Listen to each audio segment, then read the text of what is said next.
كطلعتي وجه جميل والشمس كبسمتي ظل ظليل البدر كطلعتي.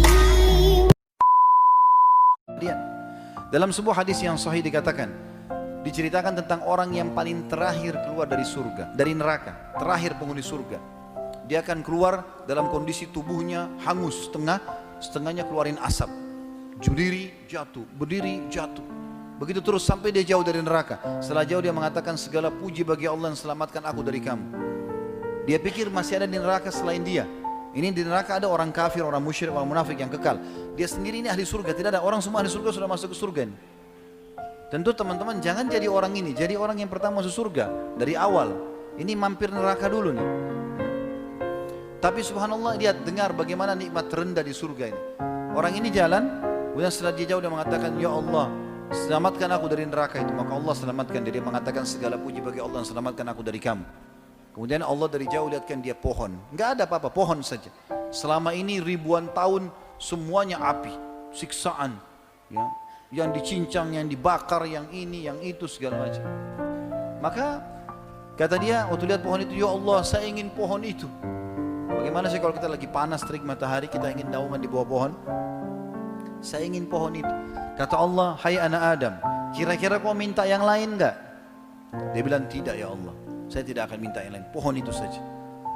Maka Allah bawa dia dengan suruh malaikat bawa ke pohon itu, dia buat raung di bawah pohon itu. Kata Nabi SAW, dia kira dirinya orang yang paling besar nikmatnya pada Allah, dari Allah, karena pohon itu saja.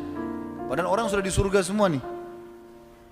Setelah dia nikmati, Allah lihatkan dari jauh pohon, ada buah-buahannya, ada airnya. Tadi nggak ada itu. Maka dia tergoda, dia mau manusia. Tapi dia malu sama Allah. Tadi sudah janji tidak mau minta. Lalu dia bilang, ya Allah, pohon dan air, saya tidak minta lagi.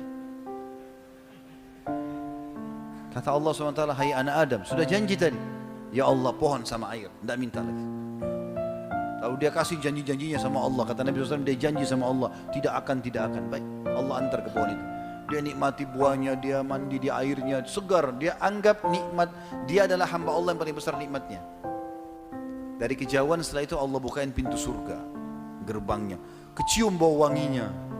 Dia lihat orang pakai baju sutra, dayang-dayang, pohon-pohon yang indah. Dia mau minta sama Allah, dia malu. Sudah janji tadi. Tapi ini surga, kalau dia bilang, ya Allah surgamu, saya nggak minta yang lain. Kata Allah, hai anak Adam, nggak ada yang memuaskan kamu. Apa kau mau aku berikan kamu seperti yang dimiliki oleh raja terkaya dunia? Sekarang saya akan masukkan kau ke surga ini, seperti permintaanmu. Tapi aku kasih kamu yang seperti dimiliki raja terkaya dunia. Tahu siapa ini teman-teman? Sulaiman alaihissalam. Kalau kita bilang raja terkaya di dunia, Sulaiman. Sulaiman alaihissalam bisa suruh jin, bisa bicara sama hewan, istananya dari kaca, luar biasa. Enggak ada raja seperti Sulaiman. Sampai kata Nabi SAW, Sulaiman telah minta kerajaan tidak boleh orang sebelumnya dan sesudahnya.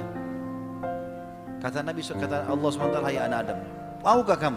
Aku berikan kau yang dimiliki raja terkaya dunia. Dia bilang, raditu ya Rabb, aku ridho.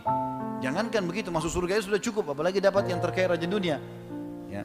Maka Allah bilang, wala kamithluhu, kau akan dapat dobelnya, 2 kali lipat. Lalu dia mengatakan, raditu ya Rabb, aku ridho hai Tuhanku. Allah lagi bilang, wala kamithluhu, kau akan dapat lagi yang dobelnya. Terus saja dia mengatakan raditu, Allah juga mengatakan, dan kau akan dapat semisalnya sampai 10 kali lipat. Saking gembiranya dia mengatakan, engkau adalah hambaku dan aku Tuhanmu ya Allah. Dia balik karena bahagianya dia. Jadi teman-teman, surga yang dijanjikan ini depan mata. Ada orang mati syahid di perang Khaybar. Orang ini baru masuk Islam, baru syahadat. Rupanya waktu Nabi SAW dengan 1399 pasukan beliau, 1400 dengan beliau SAW mengepung benteng, berhasil menembus benteng Yahudi. Ada 9 benteng, ada yang pertama tembus. Lalu Nabi SAW bagi-bagi harta rampasan perang. Rupanya orang ini pantau peperangan Nabi SAW. 40 hari dia lihat tiap hari peperangan Nabi. Maka dia tertarik lihat Islam. Orang sholat, baca Quran. Dia orang Arab, dia ngerti Al-Quran, bahasa Arab. Dia tertarik. Setelah Nabi SAW menang, dia datang kepada para sahabat tanya, ini agama apa kalian ini? Kata dijelaskan oleh para sahabat ini agama Islam, di bawah itu adalah utusan Allah gini-gini. Dia tertarik, dia mau masuk Islam. Kata para sahabat langsung aja ke Rasulullah SAW di depan tuh. Nabi SAW lagi bagi-bagi harta rampasan perang. Setelah dibagi-bagi atau sementara dibagi-bagi, orang ini mengatakan, ya Rasulullah, saya seseorang dari suku Arab Badui tertarik dengan agama Islam, saya ingin masuk Islam. Kata Nabi SAW, baiklah.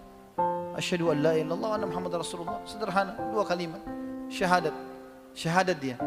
Lalu kata Nabi SAW kepada orang yang sedang membantu beliau bagi-bagi harta rampasan perang, kasih juga orang ini. Karena dia hadir pada pembagian harta perang, bagi. Kata orang itu, ya Rasulullah, saya masuk Islam bukan untuk ini. Saya udah biasa hidup susah di padang pasir, saya nggak mau harta. Saya mendengar teman-teman Anda berkata, kalian datang ke sini untuk mati dan masuk surga. Dibunuh sama orang kafir, masuk surga. Apa benar ya Rasulullah? Iya benar. Kalau begitu ya Rasulullah, yang saya ingin satu saja. Panahnya orang Yahudi ini kena di sini, tembus di sini. Dia tunjuk titiknya di sebelah kiri dadanya. Kena di sini, tembus di sini. Kata Nabi SAW, kalau kau jujur, tulus, Allah kasih kau itu. Sudah. Akhirnya dia pergi.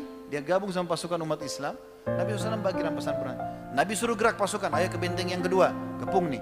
Begitu dikepung, strategi orang Yahudi berperang pada saat itu melemparin anak-anak panah dari dalam benteng ke arah pasukan muslimin. Begitu terus, mereka pengecut, gak mau ketemu. Maka pada saat itu dilempar anak panah. Subhanallah, anak panah Yahudi yang pertama terlemparkan kena ke orang ini.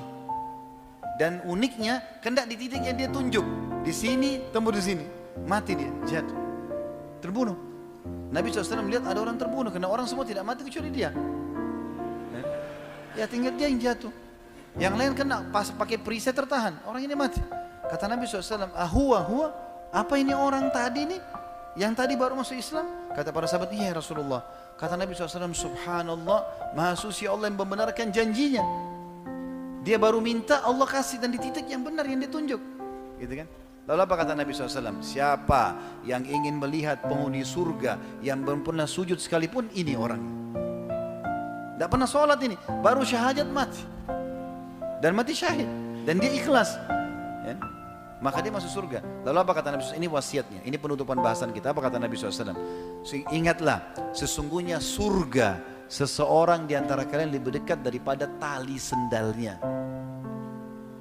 Azan, sholat, ada orang tua bakti, ada celengan masjid sedekah. Itu aja kok, amal-amal soleh yang sudah kita tahu. Itu, mati masuk surga.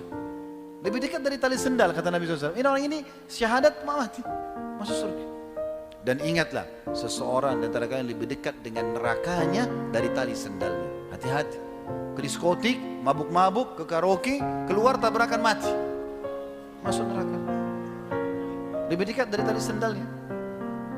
Dan ingat teman-teman, orang yang baik, orang yang soleh, Allah buat manusia suka. Allah suka dia, dikasih pahala banyak. Allah juga buat manusia suka.